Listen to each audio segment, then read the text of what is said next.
বছর ৩ আগে কোভিডের আরও আগে বছর কোভিডের থেকে প্রায় আরও ১.৫ বছর আগে আমি কোনো একটা ট্রেনিং প্রোগ্রামে বগুড়াতে গেলাম। একদিন সকালে ট্রেনিং শুরু হবে ৯টায়। ভাবলাম মহাস্থান ঘরটা দেখে আসি না। যেমনি চিন্তা করা তেমনি ভাবা, গাড়ি নিয়ে বেরিয়ে চলে গেলাম। এবং খুব বেশি দূরে না, খুবই কাছে, কারণ এটা আমার দেখা হয়নি। খুবই চমৎকার লাগছিল। আস্তে আস্তে কয়েকটা সিঁড়ি বেয়ে একটু উপরে উঠলাম। It's so beautiful, it's green. কিন্তু ওখানে দেখলাম একজন লোক বসা, একটা কর্নারে একজন লোক বসা, পায়জামা পাঞ্জাবি পরা, মাথায় টুপি, বেশ বড় এরকম দাড়ি। আমি লোকটাকে দেখেছি ঠিকই, কিন্তু চিনতে পারিনি। আমি কিনার দিয়ে চলে যাচ্ছিলাম। ভদ্রলোক চোখটা কুচকিয়ে এরকম মোটা একটা লেন্সের চশমার ভিতর দিয়ে আমার দিকে তাকালেন। তাকিয়ে কেমন যেন একটু প্রশ্নবোধক চিহ্নতে একটা জিজ্ঞাসা তার চোখে মুখে। কিন্তু আমি তাকে পাশ কাটিয়ে চলে গেলাম। এরপর আমি আরও একটু উপরে উঠলাম আর ঘুরে দেখছি। দেখতে দেখতে যখন নিচে আসলাম, যেই সিঁড়ি দিয়ে আমি উঠেছিলাম সেই সিঁড়িটার কাছে এসেছি, তখন দিয়ে ভদ্রলোক ওই কর্নারে দাঁড়ানো। আমাকে দেখে বলল, আসসালামু আলাইকুম। আমি বললাম, জি আলাইকুম আসসালাম। লোকটা আমাকে বলল, আমি কি আপনার নামটা জানতে পারি? আমি বললাম, আপনি আমার নামটা জানতে চান? আমি এইটুকু বলতেই সে বলল, তুমি শামীম না? আমি একটু চমকে উঠলাম, কারণ শামীম আমার ডাক নাম। আমি চমকে উঠলাম। আমি বললাম, জি আমার নাম শামীম। আপনি জানলেন কি করে? আমার দিকে তাকিয়ে বলল, একটু ভালো করে দেখবে আমাকে। চশমাটি খুলে বলল, দেখো তো আমাকে চেনো কিনা। আমি বললাম, ফিরোজ। হ্যাঁ আমি ফিরোজ। কেমন আছিস তুই? আছি দোষ, ভালো আছি। তুই কি করে এখানে? আমি বন্ধু, আমি এখানে একটা ক্লাস নিতে এসেছি। সোশ্যাল মার্কেটিং কোম্পানির ওদের সিনিয়র ম্যানেজারদের একটা ট্রেনিং প্রোগ্রামে এসেছি। কালকে একদিন ক্লাস হয়ে গেছে, আজকে আবার আরেকটা ক্লাস, সেটা ৯টা থেকে। তাহলে তুই এখানে কি করি? হেসে বলল, আমি তো এখানেই থাকি, আমার দেশ তো বগুড়া। ও তো তাই বুঝি, কখনো জানা হয়নি। এতদিন পর তোর সাথে দেখা, সেই নটরডেম কলেজ ছাড়ার পর আর তো কখনো দেখা হয়নি। বলে, না দেখা হয়নি রে।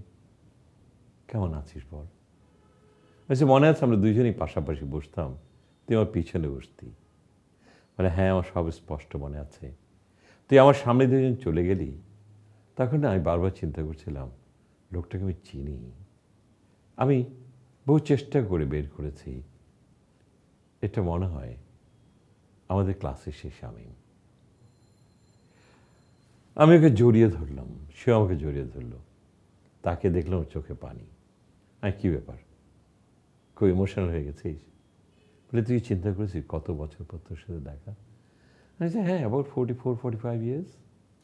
বলে, তাই? আচ্ছা, বললাম, ফিরোজ তুই যদি আমাকে না দেখতি বা না চিনতি, হয়তো আর দেখাই হতো না। আর তোর চোখে এত বড়, এত থিক লেন্সের চশমা কেন? বলে, হ্যাঁ রে, কলেজে থাকতে কিন্তু আমি চশমা পড়তাম না। কর্মজীবনে এসে চশমাটা একটু ভারী হয়ে গেল রে। আয় একটু বসি। আচ্ছা চল, ওই জায়গাটা, ঘাসের ওই জায়গাটা, চল ওইখানে বসি, পাটা ঝুলিয়ে দেবো। বলে, আয় বসি। দুজনেই কথা বলছি। আমি বললাম, তুই না ইঞ্জিনিয়ারিংয়ে ছিলি?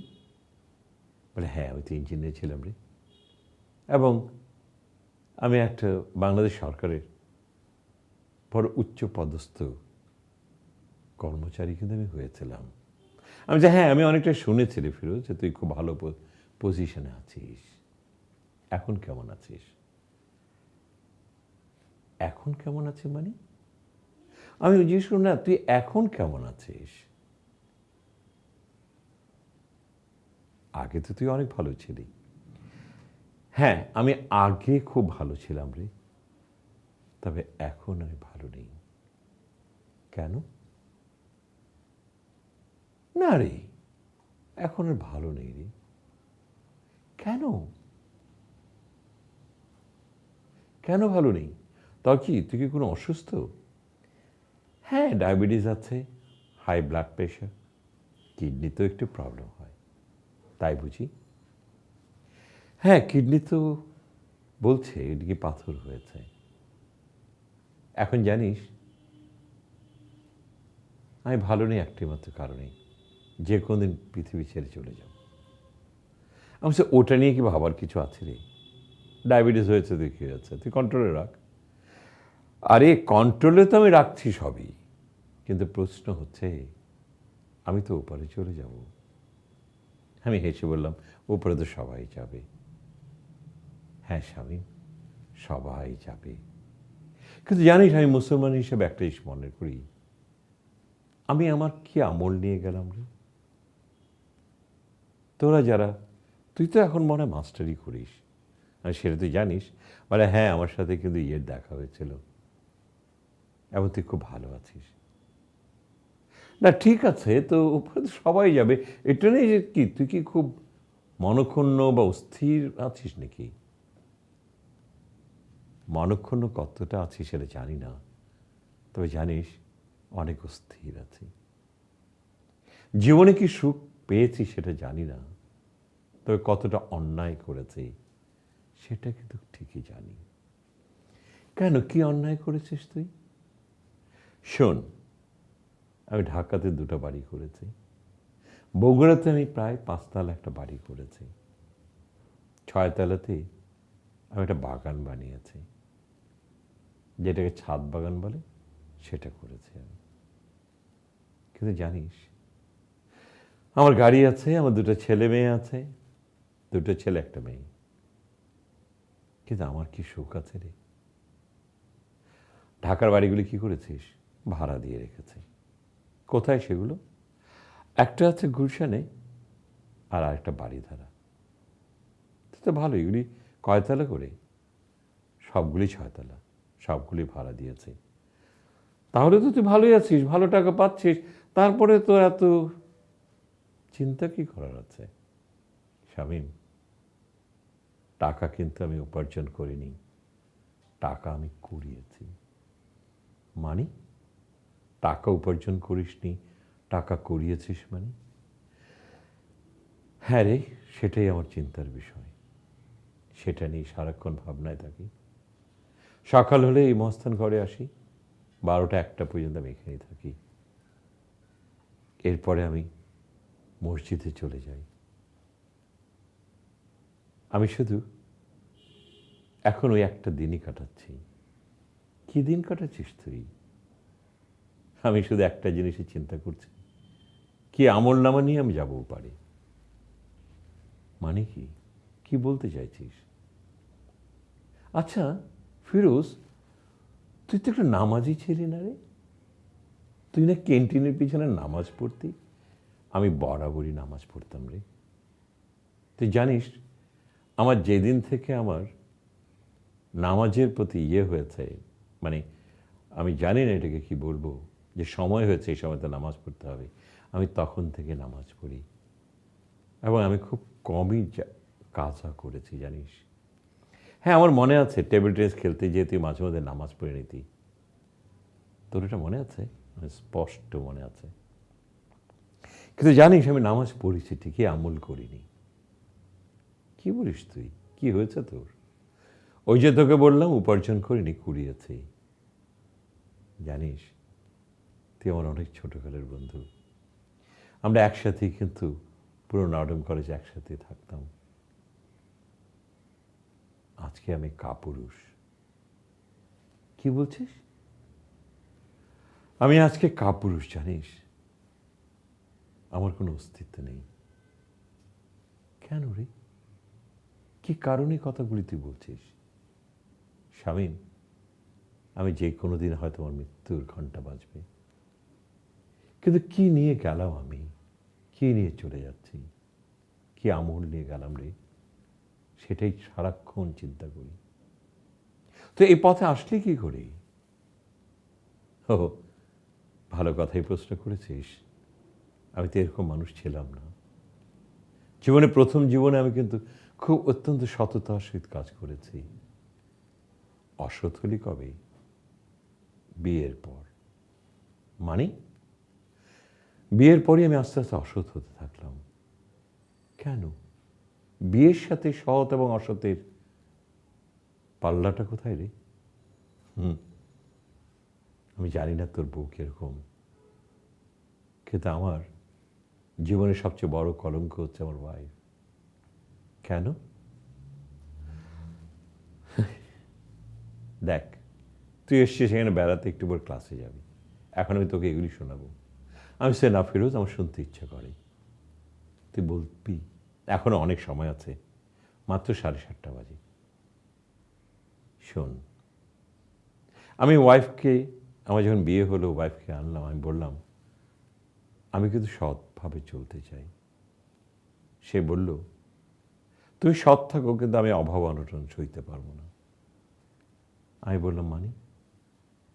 সে বলল আমি যা চাইবো সেটা তুমি দেবে, আর যদি তুমি সেটা না দাও তাহলে কিন্তু অভাব নেমে আসবে। আমি সে অভাব অনটনের মধ্যে কিন্তু সংসার করতে পারবো না। আমি কি থমকে গেলাম রে, আমি অবাক হলাম। তার মানে সততার কোনো দাম নেই? আমি এতটা বছর ইমানের উপরে ভর করে জীবনটা সৃষ্টি করেছি, আমি এখন কি করব? জানিস কিভাবে কলঙ্কিত হয়েছিলাম? কিভাবে? আমার বাড়িতে আমি যখন সাবস্টেন ইঞ্জিনিয়ার, তখন আমার একটা ব্ল্যাক অ্যান্ড হোয়াইট টিভি ছিল। আর তখন তো মনে আছে, আমাদের সময় কিন্তু ব্ল্যাক অ্যান্ড হোয়াইটই ছিল, আমাদের স্পষ্ট মনে আছে। এর পরবর্তীতে যখন কালার আসলো, সে আমাকে বায়না ধরল, পাশের বাসা ভদ্রলোকের কালার টিভি, আমাদের কালার টিভি হবে না কেন? আমি বললাম আমাদের তো টিভি আছে। সে বলল না, সবাই যেখানে কালার টিভি, আমাদের কেন ব্ল্যাক অ্যান্ড হোয়াইট? তোমাকে কালার টিভি কিনতে হবে। আর শোনো, বড় টিভি কিনবে, ওই ছোট টিভি দিয়ে চোখটা কুচকে কুচকে দেখবো সেটা চাই না। আমি খুব বিপদে পড়ে গেলাম। এবং সে অফিস থেকে আসতেই বলতো টিভি কিনেছো, টিভি কিনেছো, টিভি কিনেছো। আমি একদিন না পেরে টিভি স্টেশনে গেলাম, সেই দোকানে গেলাম, আমি যে একটা বড় টিভি দেখলাম, চাইল প্রায় 1,85,000 টাকা। আমি চমকে উঠলাম, এত টাকা? বলল স্যার এটা এখন এই দাম, এবং আপনি যদি আরও বেটার নিতে চান ওটা 2 থেকে 2.5 লক্ষ টাকা লাগবে, আর এর চেয়ে বড় যদি নেন এটা 9 লাখ টাকা লাগবে, এটা 50 ইঞ্চি। আমি তো আকাশ ভেঙে পড়ল। বাড়ি ফিরলাম, রাত্রেবেলা ওয়াইফকে বললাম টিভির দাম কিন্তু অনেক। প্রতি উত্তরে বলল অনেক তো হবেই, সেটা তোমার ব্যাপার। আমি বললাম কোথা থেকে কিনবো? সে বলে সেটা তো আমি শুনতে আসিনি, কোথা থেকে কিনবে সেটা তোমার ব্যাপার। আমি বুঝতে পারলাম সে কোনো কম্প্রোমাইজের মধ্যে আসতে চায় না। ঘরে কেমন যেন একটা অশান্তি, অশান্তি ভাব। প্লেটটাও যে দেয়, টেবিলে একটা আওয়াজ করে দেয়, বুঝি এটা তার প্রতিবাদ। আমি কালো টিভি চাই না, রঙিন চাই। আমি একদিন, আমার একটা কন্ট্রাক্টর আসলেন বিলের জন্য। উনি জানতেন আমি কখনো কারোর কাছ থেকে ঘুষ নিই না।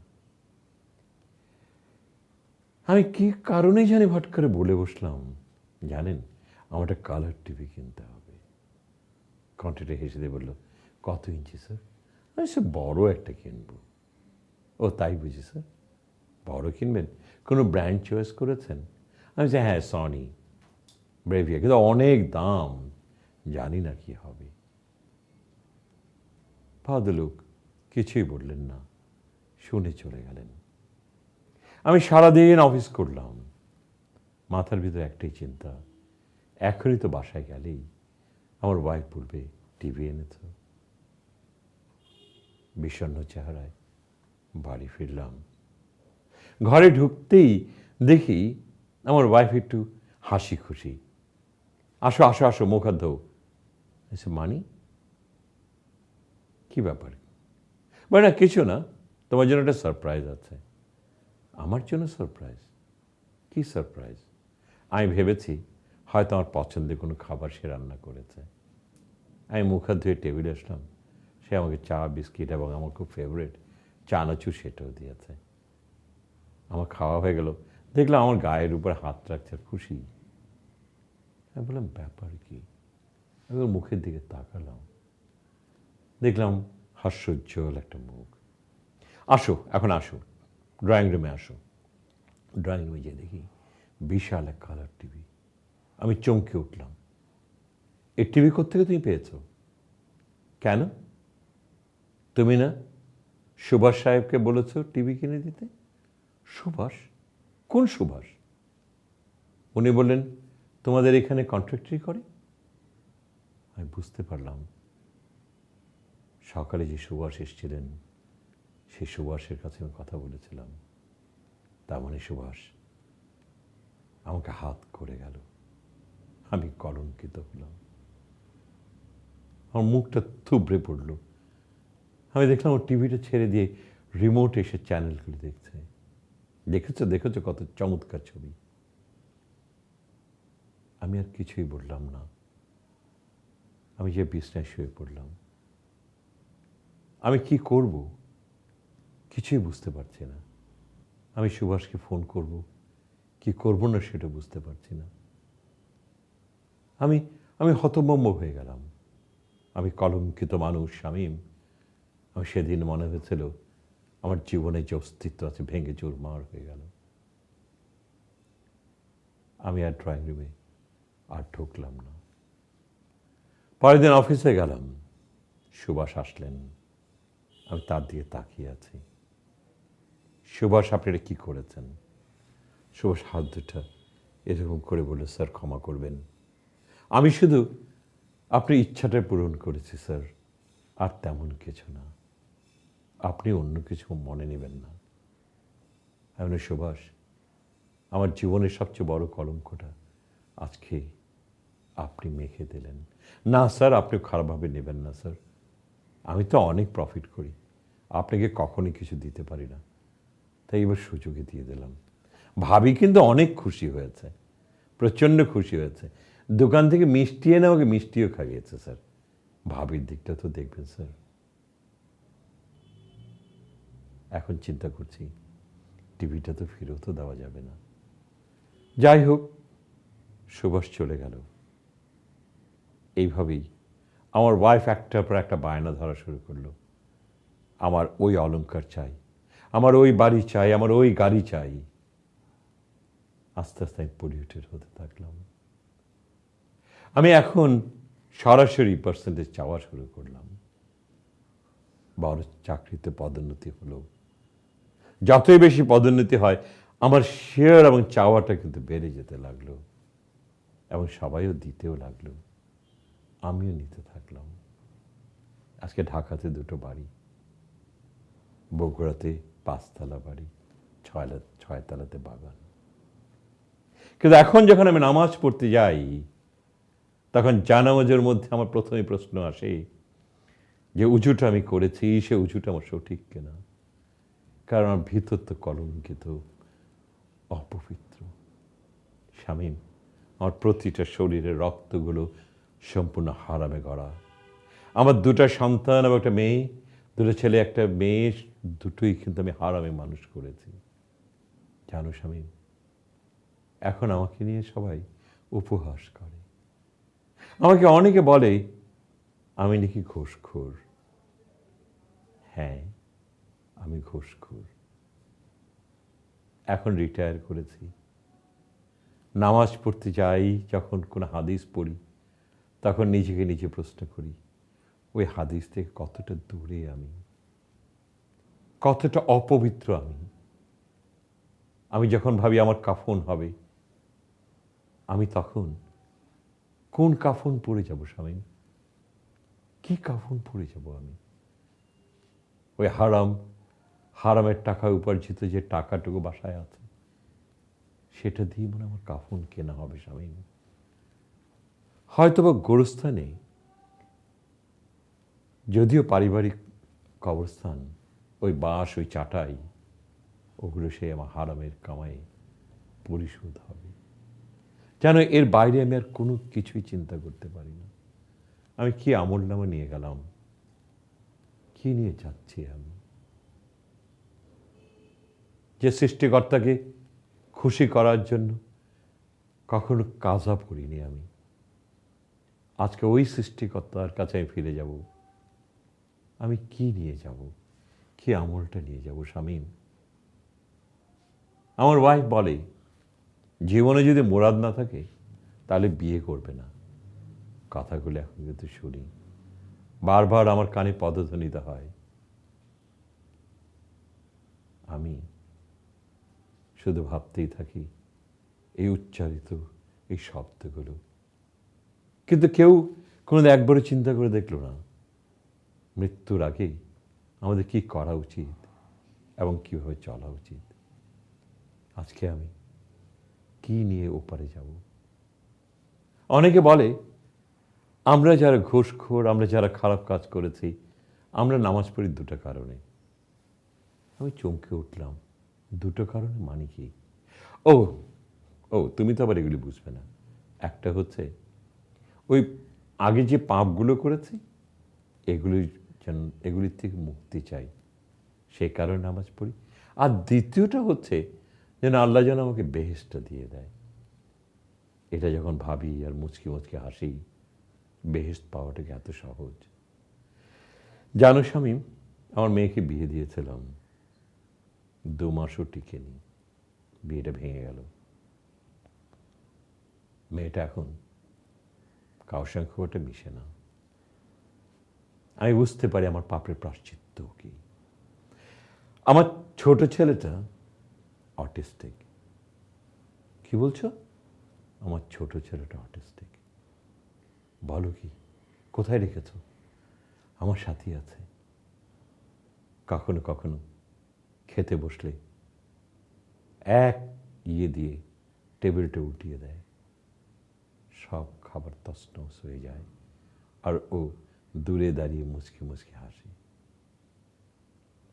আমি বুঝি এগুলো পাপের প্রায়শ্চিত্ত। আমি কত মানুষকে কাঁদিয়েছি জানো শামীম। আজকে তোমাকে পেয়ে আমার বলতে ইচ্ছা করে, আমার কাছে একজন কন্ট্রাক্টর এসেছিল, এবং অত্যন্ত সৎ কন্ট্রাক্টর, যে কাজটাই করতেন খুব ভালো কাজ করত, কাজে কোনো ফাঁকি দিত না, কম্প্রোমাইজ করতো না। আমি তার কাছে 20 লক্ষ টাকা চেয়েছিলাম। সে আমার কাছে এসে আমাকে 10 লাখ টাকা আমার টেবিলে রেখে বলেছিল, স্যার ওটাই আমার লাস্ট সম্বল, আমি আপনাকে দিচ্ছি, আমার আর কোনো টাকা নেই, আপনি যদি বিলটা দেন স্যার, তাহলে হয়তো বা আমি একটু 2 মুঠো ভাত খেতে পারবো। আমার জীবনে যেইটুকু সঞ্চয় ছিল এই 10 লক্ষ টাকাই আপনাকে দিয়েছি। জানো স্বামী, আমি সেদিন কি করেছিলাম? আমি চমকে উঠলাম। কি করেছো তুমি? আমি পা দিয়ে লাথি দিয়ে ফেলে দিয়েছিলাম, বলে এত কম টাকায় বিল পাস হবে না। লোকটা হাও মাও করে কেঁদে উঠলেন, এবং তার চোখে জল, তার দাড়ি বেয়ে পড়ছে, টাকাগুলি নিচে ছুটকে পড়ল। কুড়িয়ে নিলেন লোকটা। আমি বললাম বেরিয়ে যান। জানো স্বামী, তোমাকে একটু আগে বলেছিলাম আমি কাজা পড়তাম না, আর আজকে আমার জীবনটাকে কাজার চেয়েও খারাপ করে দিয়েছে। আমি এখন প্রতি মুহূর্তে মুহূর্তে কোন মানুষের সঙ্গে কীরকম আচরণ করেছিলাম, ওগুলোই শুধু এখানে বসে বসে সকালে ভাবি, আর নিজের কাছে নিজেই ক্ষমা চাই, এবং ভাবি যদি ওই মানুষগুলোর সঙ্গে আবার দেখা হতো, আমি হাত জোর করে বলতাম, তোমরা আমাকে ক্ষমা করে দিও, আমি পাপী, আমি আমি অপরাধী তোমাদের কাছে। হয়তো বা কারোর সঙ্গে আমার আর দেখা হবে না, হয়তো বা ক্ষমাও চাইতে পারবো না। জানো স্বামী, প্রতিনিয়ত শুধু এটা ভাবি আর নিজেকে কেমন যেন গুটিয়ে নিচ্ছি। ভাবি কেমন আছে, ও ভালো নেই। কেন? যেমনি ডায়াবেটিক তেমনি তার হাই প্রেশার। সে হাঁটতেও পারে না, ডায়াবেটিস কমাতে পারে না প্রেশারের জন্য। এরকম মোটা হয়ে গেছে, নড়তেও পারে না। হ্যাঁ, মাঝে মাঝে তার কাছে যে বলি, তোমার পাপের প্রায়শ্চিত্ত তুমি ভুগছ, তখন সে চুপ করে থাকে, কথা বলে না। জানো, আমার ঘরের প্রতিটা ফার্নিচার, প্রতিটা জিনিস, প্রতিটা গাড়ি তার দ্বারাই কিন্তু হয়েছে। তার লোভ, গাড়ি বাড়ি গয়না, ওটা নিয়ে এসেছিল আর কলঙ্কিত করেছে আমাকে। জানো স্বামী, আমি শুধু আমার মৃত্যুর দিন গুনি, জানি না কবে আমার সে ঘন্টা বেজে উঠবে, আমি শেষ নিঃশ্বাস ত্যাগ করে যাব। কিন্তু শুধু একটাই দুঃখ রয়ে গেল, আমি কারোর কাছে ক্ষমা চাইতে পারলাম না। এবং এখনো পর্যন্ত আমি ওই হারামের টাকারই খাবার খেয়ে বেড়াই। আমি জানি না, পৃথিবীতে মানুষ জন্ম হয় ভালো কিছু করে যাওয়ার জন্য, নেক নিয়ত নিয়ে বেঁচে থাকার জন্য। তোমার নিশ্চয়ই মনে আছে আমার বাবা কি ছিল? হ্যাঁ, তোমার বাবা স্কুল টিচার ছিল। হ্যাঁ স্বামী, তোমারটা মনে আছে? আমার বাবা একটা কথা বলেছিলেন এবং সবসময় বলতেন, বাবা রে শোনো, তোমরা কিন্তু সুখী হইও, ধনী হইও না। যেটা আমরা ইংলিশে বলি, try to become happy but don't try to become rich. বাবার শিক্ষাটাকে উল্টা করে দিয়েছি। আমি রিচ হয়েছি বটে, তবে সুখী হইনি। এখন এই জ্বালা নিয়ে ভেতরে প্রচণ্ড জ্বালা আমার। সেই কারণেই এই সবুজ ঘাটে, এই সবুজ মাঠের এই কর্নারে বসে থাকি আর নিজের অস্তিত্ব নিয়ে চিন্তা করি। আমি আল্লাহর কাছে জানো খুব জড়ো করে, খুব শক্ত করে মাপ চাইতে পারি না। আল্লাহ আমাকে আর নাফরমান বলবে। আমি জানি না কিভাবে আমার পৃথিবী থেকে বিদায় হব। এখন শুধু এটাই ভাবি, এটা নিয়ে আছি। মাঝে মাঝে তবলিগে চলে যাই। তবলিগে যাও? হ্যাঁ, আমি তবলিগে চলে যাই। কখনো কখনো 2 মাস 3 মাসের তবলিগে চলে যাই। শুধু কিছুই করি না, আমি শুধু ওই সেজদায় বসে কাঁদি আর বলি, প্রভু আমাকে ক্ষমা করো, আমাকে ক্ষমা করো। এর বেশি আর কিছু চাই না স্বামী। তোমাকে পেয়ে আজকে আমার এগুলি বোর্ডে আমার কাছে এত হালকা লাগছে, আমি বুঝাতে পারবো না। কারণ তুমি আর আমি সবসময় একসাথে থাকতাম। আমি তখন হেসে বললাম, তোমার মনে আছে? তুমি কিন্তু আমাকে অঙ্কগুলি শেখাতে। বলে, আমার সব মনে আছে। তোমার ফিজিক্স আর ম্যাথামেটিক্স, ও দুটোই আমি তোমাকে পড়াতাম ক্লাসের পরে। হ্যাঁ ফিরোজ, আমার স্পষ্ট মনে আছে। এখন কিছু করার নেই, যেটা ভাবছো সেটাই করো। এর বাইরে কিছু বলতে পারবো না ফিরোজ। আমি হঠাৎ তাকিয়ে দেখলাম ফিরোজের চশমার ভিতর দিয়ে টপ টপ করে চোখের পানি পড়ছে। ওর দাড়িগুলো মোটামুটি এইটুকু ছিল, সাদা হয়ে গেছে, সম্পূর্ণ দাড়িগুলো ভিজে গেছে। তাকিয়ে দেখলাম পাঞ্জাবির এই জায়গাটুকু ভিজে গেছে, কাঁদছে। আমি ওকে জড়িয়ে ধরলাম, মাথাটা এইখানে হাও হাও করে কাঁদছে। হঠাৎ করে সরে গেল, একটু দূরে গেল, দূরে গিয়ে চোখগুলি বড় বড় করে আমাকে বলছে, তুমি আমাকে ছুঁইবে না, তুমি আমাকে ধরবে না। আমি অবাক হয়ে গেলাম, কেন কেন ধরবো না কেন ফিরোজ? শোনো, একটা পবিত্র মানুষের সঙ্গে একটা অপবিত্র মানুষের কখনো মিল হতে পারে না। আমি অপবিত্র, তুমি আমাকে ছুঁইবে না। আমি তোমার পবিত্রতার অপবিত্রতা নিয়ে এসিনি, আমি এসেছি আমার বন্ধুত্বের হাত বাড়িয়ে। আমি সেটার জন্যই তো তোমার কাছে এসেছি। আসো আসো, আমি কিন্তু বন্ধুর হাত বাড়িয়েছি। কে কলঙ্কিত কে অলঙ্কৃত সেটাকে প্রাধান্য দিইনি, প্রাধান্য দিয়েছি দুটো বন্ধুর হাত। আসো, থমকে গেল, আসো। অনেকক্ষণ পর হাতের পর হাত রাখলো। আমি জড়িয়ে বললাম, আমরা দুটো বন্ধু 44 বছর পর দেখা হয়েছে, এর বাইরে তো কিছু নেই ফিরোজ। ফিরোজ চমকে উঠলেন, তাড়াতাড়ি করে মুখটা মুছলেন, বললেন, আমার বাড়ি তোমাকে নেব না। আচ্ছা কেন, নিলে কি হবে? না, ওটা অপবিত্র বাড়ি, ওখানে নেব না। আমি, তাহলে তুমি কি আজকে একটা আমার জন্য একটা কাজ করবে? বলে, বলো। আমি এই বগুড়ার ওই হোটেলে উঠেছি, আমার রুম নাম্বার 107। তুমি কি রাতে আমার এখানে আসবে? আমরা একসঙ্গে দুজনে ডিনার করব। ফিরোজ বলল, আমি আসবো, কিন্তু আমি কিন্তু টাকা দেবো না। আমি যে তোমার টাকা দিতে হবে না, আর দিলেই বা অসুবিধে কি? না, দেবো না, অপবিত্র টাকা তোমাকে ছোঁয়াবো না, তুমি টাকা দেবে। আমি, ফিরোজ আমিই দেবো, তুমি কোনো চিন্তা করবে না। তবে তোমাকে একটা কথা বলি, আল্লাহর কাছে ক্ষমা চাও, হয়তো আল্লাহ পাকি সব জানেন, উনি কী করবেন। ফিরোজ, প্রায় 8:35 বাজে, আমাকে যেতে হবে। ঠিক আছে স্বামী, রাতে আমি তোমার সঙ্গে দেখা হবে। আমি ফিরোজকে রেখে দিলাম। একটু একটু করে আস্তে আস্তে আসছি, আমি একটু জোরে জোরেই চলে আসলাম গাড়ির কাছে। আমি গাড়িতে চললাম, উইন্ডশিল্ড দিয়ে ওদিকে দেখছি কেমন করুণ করে আমার দিকে তাকিয়ে আছে। আমি আস্তে করে গাড়িটা ব্যাক করলাম, আমি হাতটা নাড়লাম, ও হাতটা নাড়ল, করুণভাবে তাকিয়ে থাকলাম। আমি গাড়িটা ব্যাক করে একটু স্পিড দিয়ে বেরিয়ে চলে গেলাম। আমার গন্তব্যে আমি পৌঁছে গেলাম। আমি প্রস্তুত হচ্ছি ক্লাসের জন্য, কিন্তু ফিরোজের মুখটা আমার কাছ থেকে একেবারেই মুছে গেল না। বারবারই ফিরোজ আমার সামনে এসে বলে, তুমি ভালো আছো তো? আমি আমার গল্পটা আপনাদের কাছে বলে গেলাম। মানুষের জীবন, মানুষের চিন্তা, মানুষের কর্ম, মানুষের শেষ জীবনটার পরিচয়, সেটাই তো মানুষ বহন করে। দেখা হবে অন্য কোনো একটা পর্বে। আল্লাহ হাফেজ।